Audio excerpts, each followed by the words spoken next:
Boa noite, pessoal. Então, sou o professor Fernando e venho então com a parte 3 do nosso vídeo, que trata basicamente de estudar o modelo SR para compreender epidemias. Então, nos dois primeiros vídeos, eu acabei mostrando basicamente o que seria esse modelo SR e acabei aplicando um exemplo fictício usando o software GeoGebra.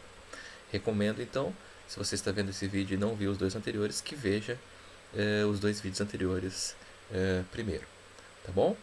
Então, continuando, o que a gente vai fazer nesse vídeo, basicamente, é o seguinte, pessoal.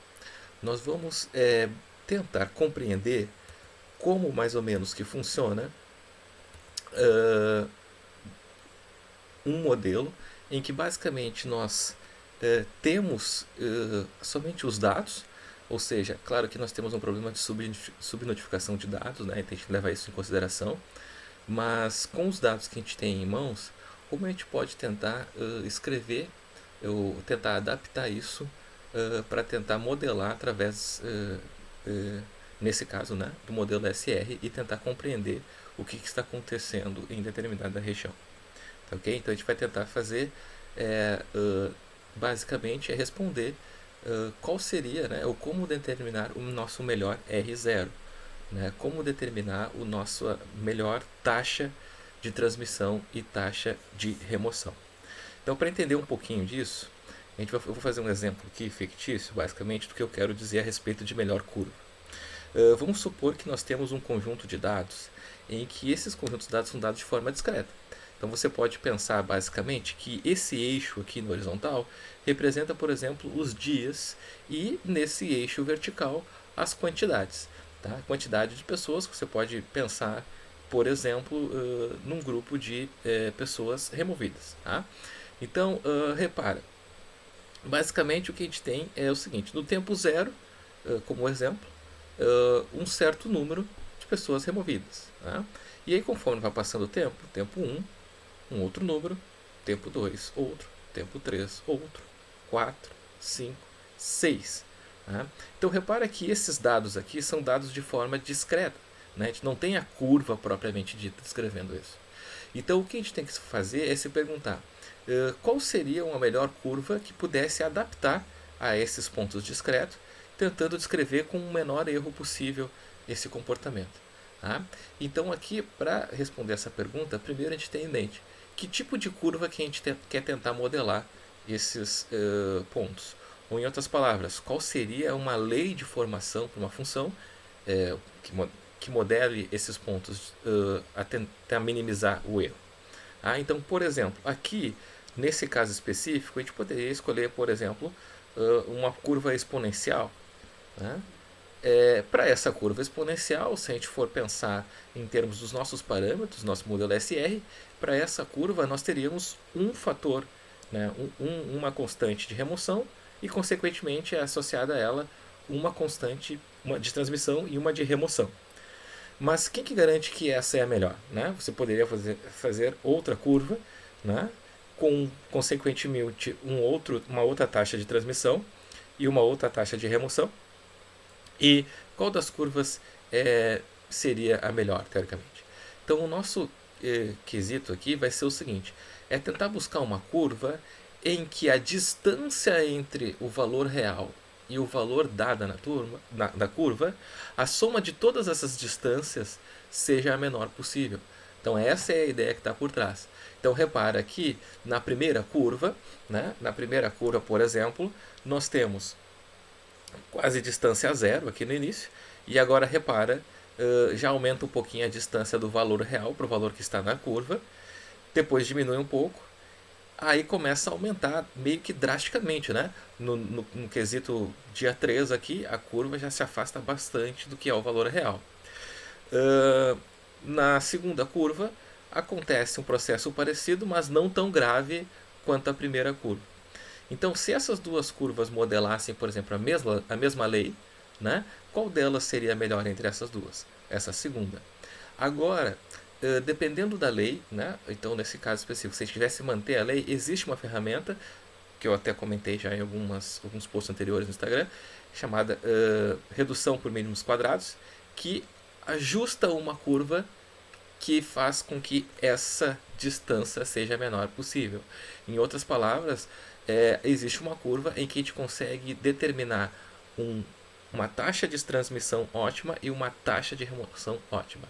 Repara nessa última curva em verde que as distâncias do valor real ao valor que está na curva, somadas, elas dão uma distância bem... O número que dá é um número bem menor do que as outras duas curvas. Tá? Então, ou seja, presumindo que essa curva seria melhor que as outras duas. Tá? Então, essa a ideia, esse é o princípio básico que a gente vai tentar fazer com que, com os dados que são nos fornecidos a respeito de número de infectados e número de removidos, e aí vale agora uma importante consideração, que como eu estou considerando o número de removidos sendo a soma de óbitos e mais recuperados, por isso que eu optei por Porto Alegre, porque a Prefeitura de Porto Alegre ela está colocando nos seus boletins diários, além das pessoas que morreram, pessoas que estão recuperadas, justamente para ajudar na contabilidade do grupo de removidos. Tá bem? Então, basicamente, né, a gente precisa determinar o melhor beta, o melhor gama e, consequentemente, a melhor curva que interpreta os dados. Duas questões são extremamente importantes. Tá? Primeiro, nós precisamos ter bem claro quem são as leis de formação dessas curvas, quem são as funções propriamente ditas. Por exemplo, será que que é uma lei linear? Será que é uma lei exponencial? Quem são essas funções? Nesse caso, felizmente, nós temos as soluções do modelo SR de forma analítica. Né? Na verdade, essa analítica é entre aspas. Tá? As funções são analíticas, mas são dadas de forma implícita, tá? Não de forma explícita no tempo. Mas isso não vai ser um problema para a gente. E a segunda questão, a segunda informação é: os dados são confiáveis, né, sobre os números suscetíveis, infectados e removidos? Bem, aqui que surge talvez outra aproximação em respeito ao modelo. A gente sabe que alguns dos nossos dados são subnotificados, né? Ou seja, e tem alguns que não chegam nem a ter conhecimento da secretaria, porque não estamos contabilizando, por exemplo, casos em que a pessoa se infecta, mas não se vai ao hospital, né? não se detecta que de fato ela estava infectada. Então aqui tem uma outra simplificação dentro do nosso modelo, tá bom? Sempre considerando, no nosso caso aqui, removidos como óbitos mais recuperados. Tá? Então, basicamente é isso, tá, pessoal? O que a gente vai fazer para buscar, aonde nós vamos buscar esses dados, tá? Nós vamos buscar esses dados como eu informei antes, no site da Secretaria Municipal de Saúde de Porto Alegre. Tá? Então, o link, se vocês quiserem dar uma olhada depois, o link está aqui em cima. Tá? Essa aqui é a página do site, aqui em cima. E aqui estão todos os boletins diários, né, da Prefeitura de Porto Alegre. A partir do dia 24, 25 de março, a Prefeitura começou a informar também a questão de números de recuperados. E aí isso ajuda na questão dessa modelagem, né, que eu estou considerando removidos como recuperados mais óbvios. Tá? Então eu vou entrar aqui para vocês darem uma olhada em um dos boletins, né, o boletim do dia 14 de abril. Tá? Então repara aqui, ó, esse é o boletim. Repara que o balanço, né, tem os casos em análise, né, isso que vai modificando depois essa nossa modelagem, os casos confirmados, os óbitos, né, e aqui os recuperados. Então aqui tem o gráfico, esse gráfico vai mudando e é daqui que eu tiro as informações, né, porque eles são confirmados, além de serem os dados, né, de pessoas infectadas de forma acumulada, né, então eu tenho que fazer essa consideração, eles são atualizados, né, de acordo com a data de notificação, né, de dia e óbito, e assim por diante. Então eles vão sendo sempre atualizados esses valores. Tá bem, pessoal? Então, basicamente é daqui, se vocês quiserem depois dar uma visitada e olhar esses boletins, é bem interessante, para saber como é que está o crescimento e o comportamento da Covid-19 em Porto Alegre. Bom, voltando aqui, gente, com isso eu consigo montar uma tabela, e aí eu tenho que explicar um pouco dessa tabela, com aqueles dados dos boletins diários da Prefeitura. Lá naquele boletim, ele informa basicamente um número acumulado, que é essa primeira linha aqui, basicamente, de casos de Covid-19 aqui em Porto Alegre e a sua evolução no tempo. Então, repara que, vocês lembram que a curva dos infectados, ela não somente cresce, né? Então, no momento que é identificada a pandemia, essa curva dos infectados, ela atinge um pico e depois começa a diminuir. Então, não confunda que os casos acumulados, eles nunca vão diminuir. Eles vão ter algum momento em que eles, no caso, a curva de infectados vai começar a diminuir. Então, como é que eu tenho que fazer? Eu tenho que buscar dentro desses acumulados também os recuperados para fazer essa diminuição. Né? E aí é aqui que, porque é justamente a saída, né, que vai fazer diminuir nesses acumulados, é a saída das pessoas desse grupo dos infectados por recuperado. Então repara que a soma dessas duas linhas, né, a linha representando infectado e removido, elas dão o acumulado geral. Então aqui eu tenho, vamos dizer, toda a evolução temporal de R, né, que esse sim vai sempre aumentando. Okay? Então repare que em alguns momentos, deixa eu pegar aqui, por exemplo, de entre 25 e 26 de março, apesar do acumulado ter crescido, né, a infecção, né, a curva aquela dos infectados diminuiu, né, diminuiu 3, porque houve mais removidos, né, não recuperados, removidos. Okay? Então nesse caso eu tenho os dados até o dia 14 do 4. É certo que no boletim do dia 15 provavelmente vai ter uma modificação, por exemplo, em algum dado anterior, justamente por causa das confirmações dos testes, tá? Que é o que fazem modificar. A prefeitura toma esse cuidado em modificar esses dados conforme vão atualizando os testes.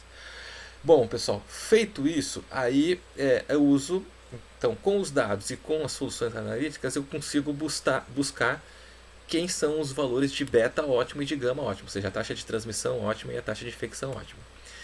E quais são esses valores? Bem, após o cálculo por mínimos quadrados, a gente consegue identificar que esses valores estão aqui nessa faixa. Okay? O beta 0,07 aproximadamente e o gama 0,356 aproximadamente. Okay? E aí o valor de R0 é a divisão dos dois. Então o nosso R0 com os dados a partir do dia 23 de março até 14 de abril é um R0 de 1,97. Tá? Então, quase 2 aqui, vamos dizer, né? Uma pessoa transmite para duas, vamos dizer assim. Tá, e o que isso me diz basicamente? Agora a gente vai voltar lá para o GeoGebra e vamos fazer a modelagem dos casos relacionados então com Porto Alegre. Então a gente vai fazer a mesma modelagem que a gente fez no vídeo anterior, só que agora com os casos de Porto Alegre, tá bom? Então, pegando a interface aqui, bem parecida com o que estava antes, né? Já para que já está ajustado os valores de R0, os valores de beta e gama. Como que eu faço basicamente esse modelo usando o GeoGebra? Deixa eu abrir aqui, tá tudo nessa definição aqui de entrada. Então, o que eu fiz primeiramente, antes de começar a calcular, a ver o que vai acontecer em Porto Alegre? O que eu fiz? Deixa eu botar aqui em ordem de construção. Eu defini, lá para cima, basicamente o número total da nossa população, que de acordo com o IBGE, hoje gira em torno de 1.465.430 pessoas. Tá? Então, seria a população total de Porto Alegre. Defini o tempo máximo aqui, né, que é aquele que eu vou fazer o controle deslizante para ver a evolução do tempo. E coloquei as duas taxas aqui, né, a taxa de transmissão e a taxa de remoção obtida via técnica de mínimos quadrados. Bom, com isso, né, encontrando o valor de R0, eu comecei agora a colocar os nossos valores iniciais. Então, quem são os nossos valores iniciais? Como eu vou fazer de novo de forma proporcional aqui, para o gráfico não ficar muito fora de escala, né, eu coloco a população relativa inicial de infectados. Então, repara que no dia 23, né, de acordo com a nossa tabela, tínhamos 100 infectados. Né? Então, relativo ficaria 100 dividido pela população de Porto Alegre. Quem seria o número de suscetíveis inicial? Ora, o número de suscetíveis inicial era a população total, por isso 100%, menos os infectados iniciais. Né? No caso, eu teria que tirar aqui os removidos, né? Mas o removido inicial para nós é 0. Tá, ok? Então, as três condições iniciais, vamos dizer assim, já estão pré-definidas. Como que eu faço para escrever no GeoGebra as nossas equações lá para o nosso sistema do modelo SR? Eu defino uma função, e aqui eu botei o nome dela como S', justamente para pegar a anotação, né, da velocidade, e a gente escreve entre parênteses todas as variáveis em que ela vai depender aqui para o GeoGebra. Tá? Isso aqui é uma questão de escrita de GeoGebra. Coloco o igual, e aqui eu escrevo basicamente a equação relacionada à velocidade do decrescimento da população de suscetível. Né? Lembra? Era taxa de transmissão vezes o número de suscetíveis vezes a probabilidade de ter um infectado.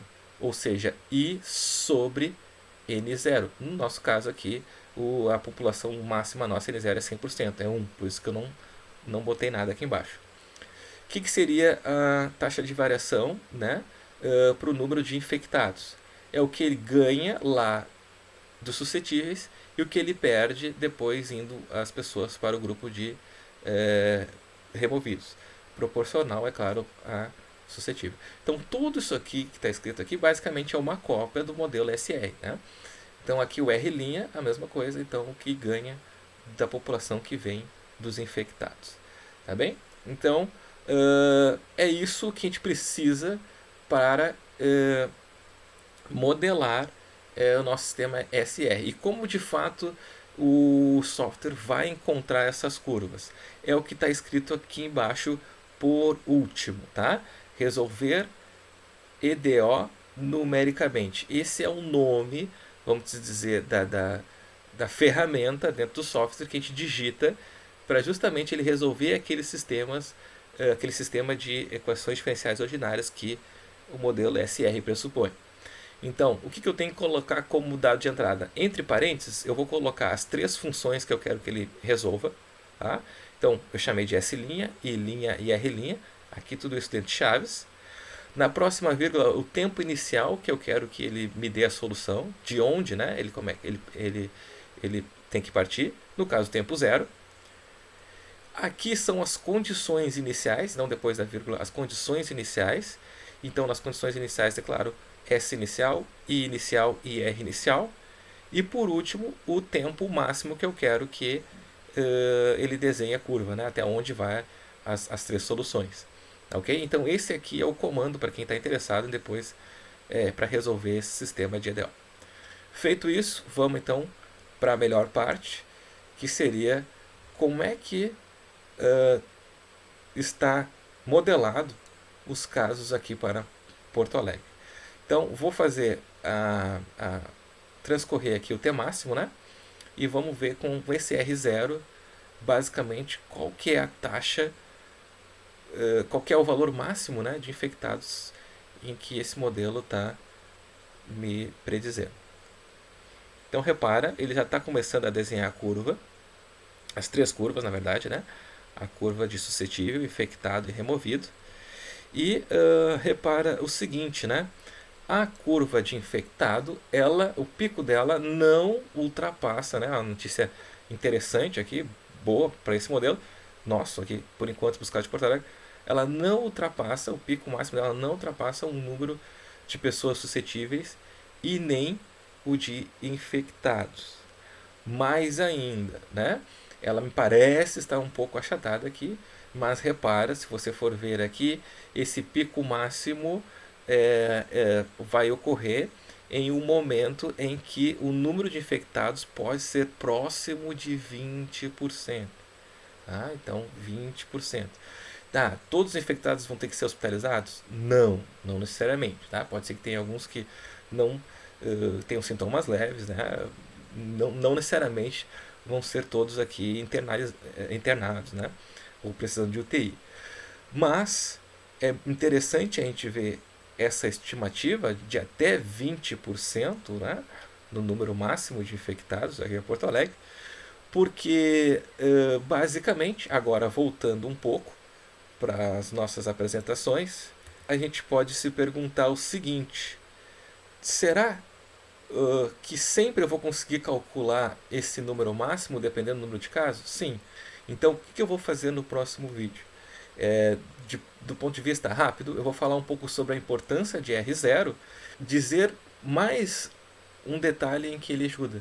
Ele ajuda literalmente a calcular para a gente qual que é o número máximo de infectados durante uma epidemia. Então ele dá para a gente, não diz quando, mas dá para a gente qual que é esse valor máximo. Está bem, pessoal? Obrigado. Então até o próximo vídeo.